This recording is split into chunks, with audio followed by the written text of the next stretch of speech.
Hello বন্ধুরা, যদি তুমি মাধ্যমিক দিয়ে ক্লাস 11-এ উত্তীর্ণ হয়েছো বা ক্লাস 11 বা 12-এর ছাত্রছাত্রী হও, তাহলে আজকের ভিডিওটা সম্পূর্ণ তোমার জন্য।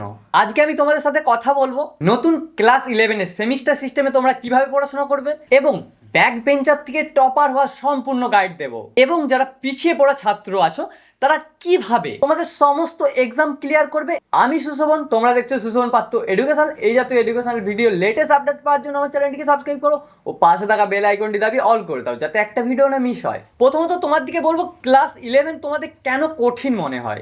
ক্লাস 10-এ 80% পেয়েছো, বাট ক্লাস 11-এ আসার পরে এখন কিছুই বুঝতে পারছো না। এটা কিন্তু খুবই স্বাভাবিক, কারণ নতুন সিলেবাস, নতুন বিষয় এবং নতুন সেমিস্টার সিস্টেম এক্সাম, এবং তোমাদের পড়াশোনার চাপটা কিন্তু অনেকটাই বেশি।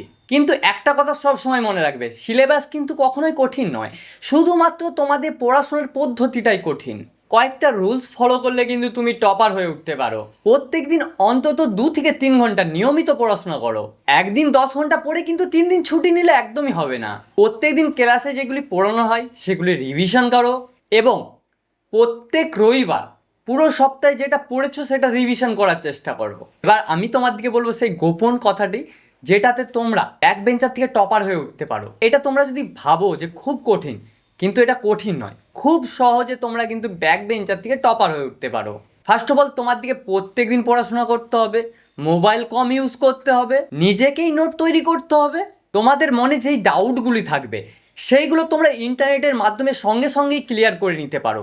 সেটার জন্য তোমরা চ্যাট জিপিটি বা জেমিনি জাতীয় এআই সফটওয়্যারগুলোকে ইউজ নিতে পারো। তোমরা যদি তোমার স্মার্টফোনকে সঠিকভাবে ইউজ করো, কিভাবে ইউজ করবে আমি আমার চ্যানেলে আগে ভিডিও বানিয়ে রেখেছি, তোমরা সেটা দেখতে পারো এবং তোমার দিকে ক্লিয়ার করে দিই।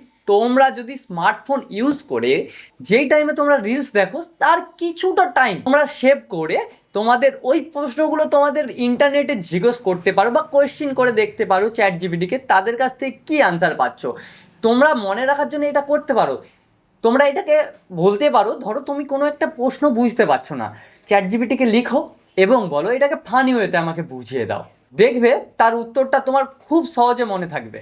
চেষ্টা করো প্রত্যেকটা প্রশ্নকে তোমার ফানি ওয়েতে মনে রাখার, যেটা তুমি খুব সহজেই মনে রাখতে পারবে।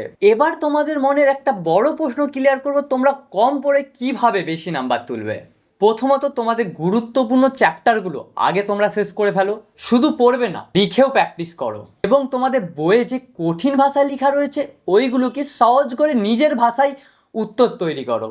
প্রত্যেকটা বিষয়ের ছোট ছোট কিছু ইম্পর্টেন্ট নোট তৈরি করো, যেগুলো তোমার মনে হয় ইম্পর্টেন্ট হবে সেগুলো ফানি ওয়েতে প্র্যাকটিস করো এবং সপ্তাহে একদিন ওইগুলিকে ভালোভাবে রিভিশন করো। বিশেষ করে পরীক্ষার আগে যে শর্ট নোটগুলি আছে ওইগুলোকে ভালোভাবে পড়ো। এবার আমি তোমার দিকে বলবো, যারা একদম লো ক্যাটাগরির, মানে যাদের পড়াশোনা মনে থাকে না, তারা কি করবে, তারা কিভাবে পাস করবে। যারা কম পড়ে পড়াশোনা করে এবং বছরে হয়তো কোনোদিন বই খুলেও দেখে না, তারা কিভাবে পড়াশোনা করে পাস করবে বা না পড়ে কিভাবে পাস করবে। একদমই না পড়ে কিন্তু পাস হয় না। তবু আমি তোমার দিকে গাইডলাইন দেবো কিভাবে খুব কম পড়ে, খুব কম মনে রেখে তোমরা কিভাবে 5টুকু নাম্বার নিয়ে আসবে। জানতে হলে দেখতে হবে আমার নেক্সট ভিডিওগুলি। আমি সুশোভন, তোমরা দেখছো সুশোভন পাত্র এডুকেশন। এই জাতীয় এডুকেশন লেটেস্ট আপডেট পাওয়ার জন্য আমার চ্যানেলটিকে সাবস্ক্রাইব করো ও পাশে থাকা বেল আইকনটি দাবি অল করে দাও, যাতে একটা ভিডিও না মিস হয়। আর এই ভিডিওটা তোমার সেই সকল বন্ধুর দিকে বেশি বেশি করে শেয়ার করো যারা নতুন সেমিস্টার সিস্টেমে এসছে এবং যারা ব্যাক বেঞ্চার থেকে টপার হতে চায় এবং যারা কম পড়েও ভালো নাম্বার পেতে চায়। দেখা হচ্ছে নেক্সট কোনো ভিডিওতে। Tata, by.